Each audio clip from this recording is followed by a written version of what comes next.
Engineering for better, to serve you better more.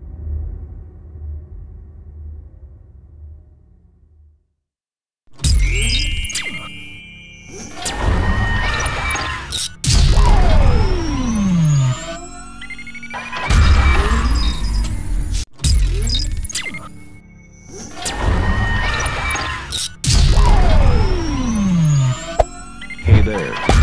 Subscribe to my channel. And also press this bell icon.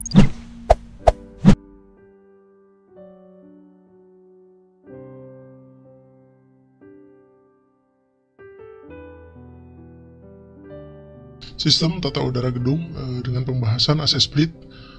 Jadi sistem AC split ini ialah salah satu AC yang paling banyak digunakan dan paling umum diketahui oleh masyarakat, karena di rumah-rumah tinggal juga ruko itu banyak yang menggunakan AC split. Untuk bangunan tinggi, AC split ini digunakan di apartemen pada umumnya, dan juga hotel juga banyak yang menggunakan AC split, tapi untuk apartemen memang yang paling umum. Nah, jadi dalam materi kali ini konteksnya ialah lebih banyak ke bangunan tinggi, tapi bisa juga materinya digunakan untuk perencanaan pada rumah tinggal atau rumah-rumah yang sifatnya landed. Terkait penjelasan AC secara umum dan juga sistem AC sentral seperti chiller dan VRF atau VRV, kami sudah menjelaskan di materi tentang AC sentral, chiller dan VRV. Nanti linknya akan kami tampilkan di pojok kanan atas. Silahkan dipelajari juga. Oke, kita masuk langsung ke sistem AC split. Jadi AC split ini ialah sebagaimana namanya AC yang berdiri sendiri atau individual, sifatnya beda dengan AC sentral yang mempunyai satu sistem terpusat di mana satu gedung bekerja bersama-sama dengan satu sistem, tapi kalau ini bekerja sendiri-sendiri. Ada dua komponen dalam satu sistem AC split itu. Pertama ialah ada indoor unit yang biasanya di dalam ruangan, itu fungsinya sebagai evaporator dan blower. Sementara di sisi luar ada outdoor unit, fungsinya sebagai kompresor dan kondensor. Nah, di antara dua komponen ini dihubungkan oleh sebuah jalur namanya pipa refrigeran. Pipa refrigeran ini berupa tembaga yang nantinya menyalurkan zat yang namanya freon. Freon ini zat pendingin yang biasanya bahannya sangat mudah menguap, jadi kalau ada kebocoran dia biasanya dengan secara cepat akan habis gitu, harus diisi ulang freonnya. Oke, kita langsung ke mekanismenya. Jadi pertama, dari outdoor unit freon akan didorong atau ditiupkan melalui pipa refrigeran tadi ke dalam indoor unit atau pipa tembaga tadi. Tentunya di pipa refrigeran ini ada proses insulasi ya. Jadi pipa, kalau kita lihat di lapangan itu, pipa refrigerannya di cover oleh insulasi sehingga udara dinginnya tidak keluar, jadi tertahan di dalam pipa tersebut dan insulasi tersebut. Nah, setelah masuk ke indoor unit, di indoor unit itu tadi ada blower. Dan melalui sela-sela kumparan pipa tadi, pipa tembaga yang dingin tadi, udara ditiupkan sehingga akan menghasilkan udara yang dingin dan disemburkan ke ruangan. Jadi sehingga menjadikan ruangannya dingin. Sementara tadi tembaga tadi setelah dinginnya digunakan atau ditiupkan oleh blower, maka panasnya akan diserap oleh pipa refrigeran lagi dan terjadilah proses pengembunan, sehingga dengan adanya pengembunan itu nanti ada air sisa kondensasi atau pengembunan. Selanjutnya dilanjutkan dulu, akibat penyerapan panas tadi cairan freon berubah jadi lebih panas dan dikembalikan ke outdoor unit untuk didinginkan kembali. Nah, di sini makanya outdoor unit ini harus berhubungan dengan udara terbuka atau fresh air untuk melepaskan panas ke udara terbuka. Makanya kalau kita berdekatan dengan outdoor unit ini akan terasa udaranya panas karena dia tugasnya melepaskan panas untuk selanjutnya mendinginkan kembali freon dan begitulah perputaran udara dingin untuk AC split system. Nah tadi balik lagi ke indoor unit, karena adanya tadi proses kondensasi maka akan mengakibatkan embun atau air yang harus disalurkan melalui sebuah saluran, biasanya saluran untuk buangan sisa air kondensasi. Dan ini airnya itu bukan berupa air yang mengalir deras tapi lebih ke tetesan-tetesan, tapi ya memang harus disalurkan supaya tidak mengganggu ruangan dan atau perabotan yang lain. Yang perlu diketahui di dalam AC split system ini ialah ada jarak maksimum antara indoor unit dan outdoor unit. Pada umumnya ialah maksimal 15 meter untuk menghasilkan performa AC yang baik. Jadi kalau lebih dari 15 biasanya sudah tidak optimal penggunaan AC-nya. Tentunya semakin dekat jarak dengan antara indoor dengan outdoor unit ini adalah semakin baik sehingga pertukaran udara dinginnya lebih cepat. Oke, kita masuk ke perhitungan bagaimana kalau kita ingin merencanakan AC split, cara menghitung atau memilih kapasitas atau PK-nya seperti apa. Jadi ini ada sebuah rumus yang saya ambil dari web acdaikin.com, tuh di bawah ada linknya, tinggal di googling aja atau dicari di internet. Jadi rumusnya ini secara sederhana ialah L kali W kali H kali I kali E dibagi 60 dengan L adalah panjang ruangan, W lebar ruangan, dan H adalah tinggi ruangan. Jadi LWH ini berhubungan dengan volume sebuah ruang. Karena BTUH ini satuannya British Thermal Unit ya singkatannya, sehingga nanti karena ruangan kita satuannya meter, dari meter itu akan dikonversi ke satuan feet atau kaki. Jadi dari 1 meter sama dengan 3,8 feet. Selanjutnya huruf I di sini maknanya ialah atau artinya ialah insulasi. Jadi kalau ruangnya berinsulasi nilainya 10, ruang tidak berinsulasi nilainya 18. Jadi berinsulasi itu berarti dia berdinding tertutup dan tidak ada udara bebas yang keluar masuk secara terbuka gitu.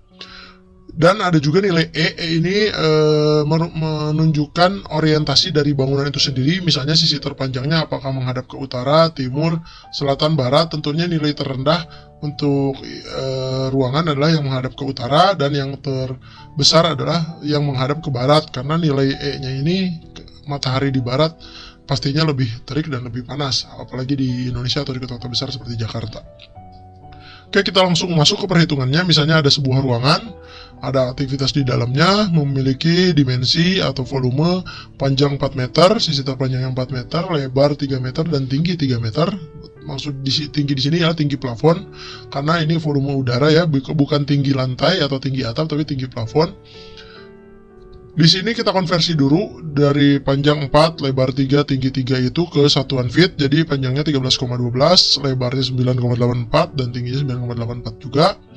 Lalu kita masukkan juga ruangannya, asumsinya ruangnya berinsulasi atau berdinding tertutup dan tidak ada udara bebas keluar masuk. Maka nilai insulasinya ialah 10. Dan juga karena sisi terpanjangnya menghadap ke utara, maka nilai E-nya adalah 16. Nah dari sini langsung kita hitung saja, L kali W kali H kali I kali E kali O dibagi 60, maka nilainya 3387 BTU per hour. Jadi ini satuannya masih BTU atau BTU ini, maka harus dikonversi ke PK. Karena kalau kita beli AC di pasaran ini satuannya ialah PK yang ada di pasaran. Maka ini ada di sebelah kiri ada tabel konversinya dari BTU ke PK. Ini AC setengah PK misalnya adalah 5000 BTU per hour, AC 3/4 PK 7000, dan begitu selanjutnya. Maka dengan tadi perhitungan kita 3387 akan kita bisa memilih AC yang dipilih ialah AC setengah PK atau 5000 BTU per hour. Nah tentunya semakin besar volume ruangan, maka kapasitas AC-nya semakin besar pula, dan juga dipengaruhi tadi oleh ruangannya tadi menghadap timur, barat, utara, dan lain sebagainya. Dan perlu diketahui juga AC ini di pasaran pada umumnya sampai rata-rata 2,5 atau 3 PK yang terbesar. Jadi kalau misalnya ternyata kapasitas di ruangan itu terlalu besar, biasanya AC splitnya banyak, atau pilihannya yang lebih efisien ialah naik ke penggunaan AC sentral. Itu yang lebih baik gitu. Oke, kita lanjut ke bagaimana penerapan atau instalasi AC split pada sebuah ruangan. Misalnya ini ada apartemen tipe studio, misalnya di ruangan itu suhunya tinggi, terus AC-nya dinyalakan. Nah, si indoor unit ini akan menghembuskan udara dingin ke ruangan tersebar. Tentunya yang paling dingin ialah yang berada di depan langsung dari indoornya. Ini yang namanya indoor unit. Terus indoor unit itu akan terhubung dengan pipa refrigeran menuju ke outdoor unit yang harus berhubungan dengan udara bebas. Nah, outdoor unitnya ini biasanya kalau apartemen ditempatkan di balkon. Terus dari tadi sudah dijelaskan, dari indoor unit itu kan ada air sisa kondensasi biasanya disalurkan secara gravitasi menuju ke balkon di mana ada floor drain dan disalurkan ke pipa air hujan. Nah, perlu diketahui terkait spesifikasi dari indoor unit itu rata-rata ukurannya beragam ya, tergantung kapasitas, tapi yang paling besar sih rata-rata semeter kali 30 kali 20 cm. Nanti tinggal dicek aja di pasaran. Jadi berbeda merek, beda ukuran, dan berbeda kapasitas juga berbeda ukuran. Untuk yang PK-nya kecil seperti ya, AC setengah PK biasanya panjangnya hanya 80 cm, lebar 30, tingginya 30, lebarnya 20 cm.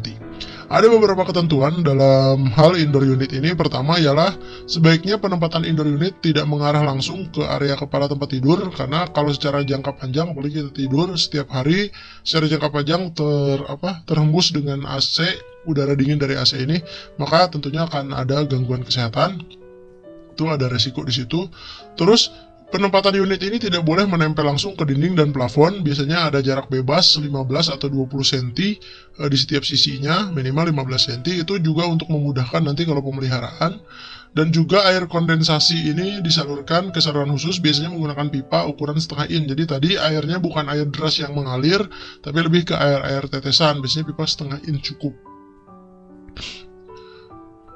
Selanjutnya untuk outdoor unit juga ada beberapa spesifikasi. Ukurannya rata-rata yang kecil itu 60 atau 70 kali 55 tingginya kali tebalnya 25 cm.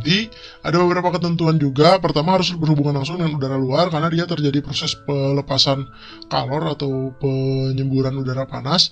Dan biasanya ada jarak bersih minimal 70 cm di sisi depannya, karena kalau jaraknya terlalu dekat, misalnya outdoor AC-nya berdempetan dengan dinding di depannya itu, maka udara panasnya tidak akan keluar, malah balik lagi ke mesin tersebut, dan risikonya mesinnya mungkin secara performa tidak akan maksimal dan malah akan jadinya cepat rusak gitu secara jangka panjang.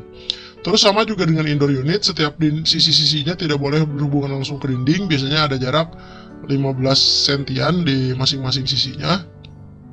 Nah, yang juga tidak kalah penting, misalnya untuk kasus apartemen nih, biasanya penempatan unit outdoor ini harus mempertimbangkan akses untuk pemeliharaan dan perbaikan. Mengapa? Karena yang namanya AC itu jika digunakan rutin terus-menerus, biasanya dalam waktu 4-6 bulan tergantung penggunaannya, dia akan menjadi kotor, banyak debu, dan harus dicuci ya. Ada filternya di dalam indoor unit dan juga di outdoor unit. Karena kalau tidak dicuci atau tidak di-maintain, performanya tidak akan maksimal, jadi nggak sedingin biasanya, kurang lebih seperti itu. Oleh karena ini, perencanaan akses seperti balkon ini penting untuk maintenance dan suatu waktu kalau ada perbaikan. Oke, kalau kita lihat secara potongan, AC split ini kurang lebih ini sebuah potongan apartemen, misalnya ada kamar tidurnya, ada keluarganya. Misalnya ini AC indoornya menyembur ke ruangan mendingan ruangan. Nah, perlu diperhatikan di sini juga ialah penempatan indoor AC ini sebaiknya di atas ambang pintu. Kenapa?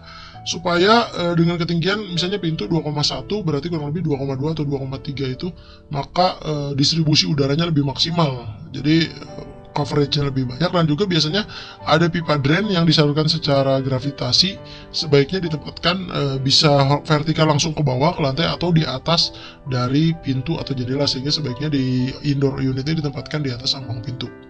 Selanjutnya dari indoor unit ini disalurkan atau dihubungkan dengan pipa refrigeran ke outdoor unit yang berhubungan dengan udara terbuka, ilustrasi seperti ini.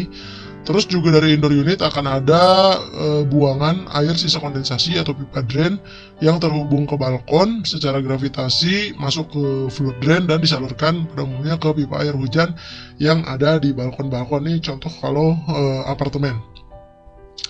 Kita lanjut ke varian dari AC split. Ada juga yang namanya AC multi split. Sebagaimana namanya, dia AC split yang bisa digunakan untuk satu outdoor unit untuk beberapa indoor unit, misalnya 2 atau 3 indoor unit bisa dengan menggunakan suatu outdoor unit. Biasanya digunakan untuk mensiasati keterbatasan area untuk menempatkan outdoor unit.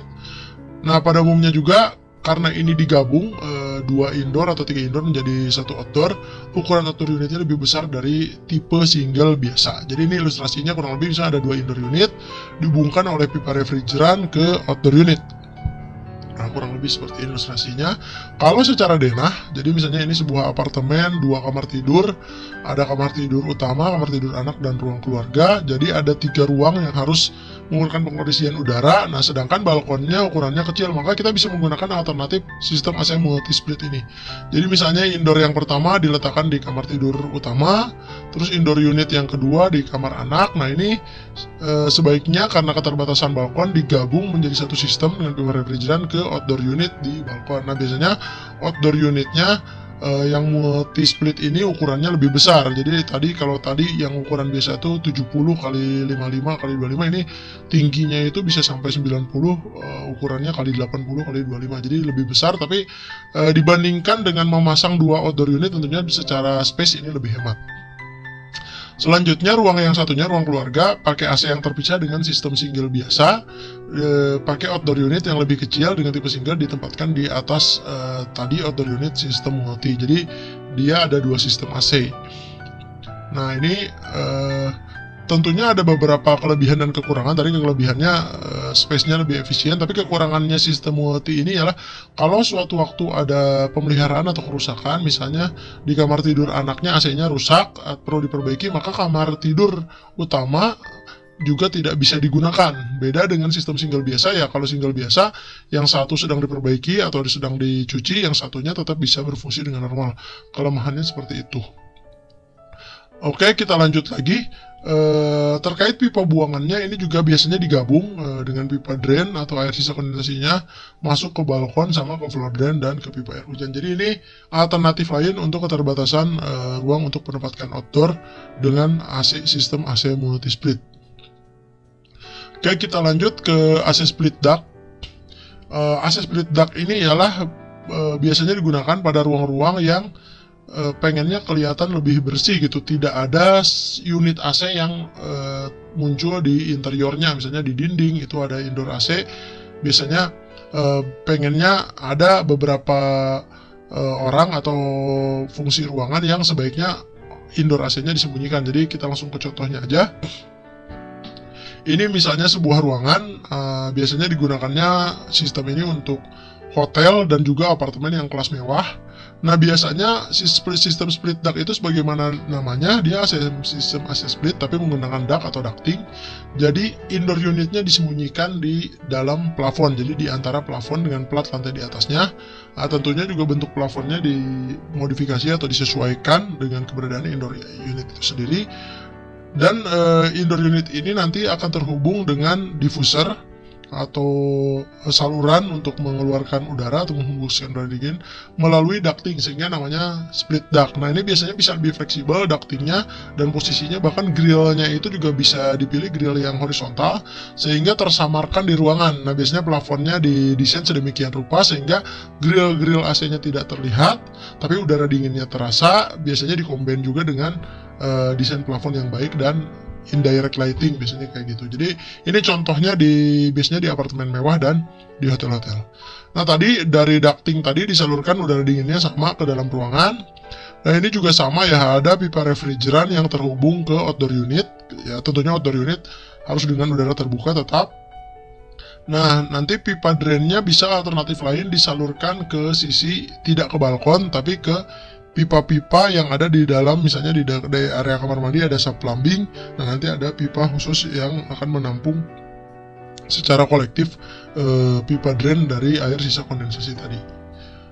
Ini contoh untuk apartemen atau hotel yang menggunakan split duct. Yang perlu diperhatikan di sini ialah dalam perencanaan tinggi plafon, karena tadi ada unitnya ditaruh di atas plafon dan ada ducting. Jadi dalam merencanakan tinggi plafon harus diperhatikan juga adanya balok struktur di atasnya atau lantai di atasnya, dan juga adanya ducting dan diffuser. Jadi kalau apartemen kelas mewah dan juga hotel-hotel itu yang menggunakan sistem ini biasanya tinggi lantai ke lantainya lebih tinggi dari apartemen yang biasa. Jadi misalnya bisa jadi kurang lebih 3,3 sampai 3,6 gitu floor to floornya, karena ada balok, ada indoor unit, dan juga ada ducting.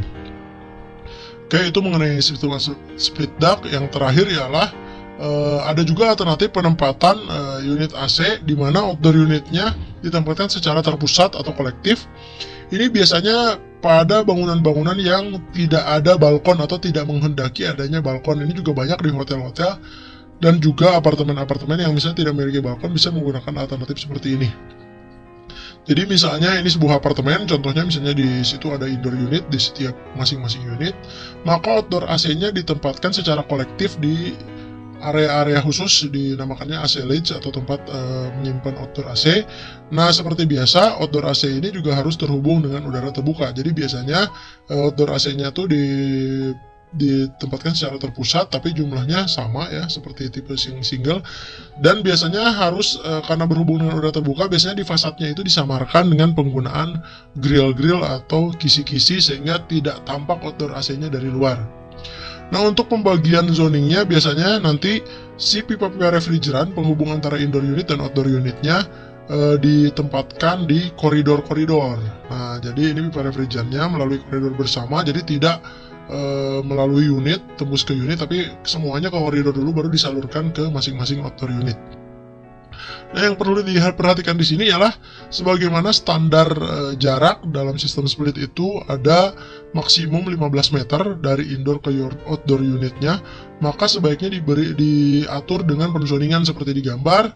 Karena maksimal 15 meter, maka area yang kiri ada 5 unit atau 6 unit apartemen yang outdoor AC-nya satu zona, yang kanan juga ada 5 unit apartemen dengan outdoor AC satu zona. Kenapa? Karena kalau nanti ternyata hanya satu area, ternyata ada unit yang jaraknya lebih dari 15 meter, misalnya 20 meter, maka AC-nya tidak akan bisa berfungsi dengan optimal. Kemungkinan akan bermasalah dan ruangannya tidak dingin. Jadi ini kurang lebih alternatif pola kalau misalnya di bangunannya tidak ada balkon. Sementara untuk pembuangan air sisa kondensasinya, pipa drainnya biasanya disalurkan di unit masing-masing, bisa di area kamar mandinya melalui pipa atau sub-sub plumbing. Oke, terakhir kesimpulan, bagaimana kita sebagai arsitek dalam hal perencanaan arsitektur, hubungannya dengan concern kita terhadap AC split ialah pertama kita harus memperhatikan pemilihan kapasitas AC tentunya disesuaikan dengan volume ruangan, tadi sudah diinfokan cara perhitungan sederhananya. Terus penempatan indoor unit harus memperhatikan layout interior, jangan sampai hembusan udaranya langsung ke kepala di tempat tidur. Dan juga penempatan outdoor unit yang harus berhubungan dengan udara terbuka karena ada pelepasan udara atau kalor. Dan yang terakhir ialah penyaluran air sisa kondensasi sebaiknya diarahkan bisa ke balkon, ke saluran air hujan atau ke sub plumbing, karena kalau tidak diarahkan nanti akan menjadi masalah, misalnya timbulnya becek atau ditampung dengan ember atau galon dan lain sebagainya. Jadi itu kurang baik ya secara interior dan arsitektural. Demikian pembahasan mengenai AC split.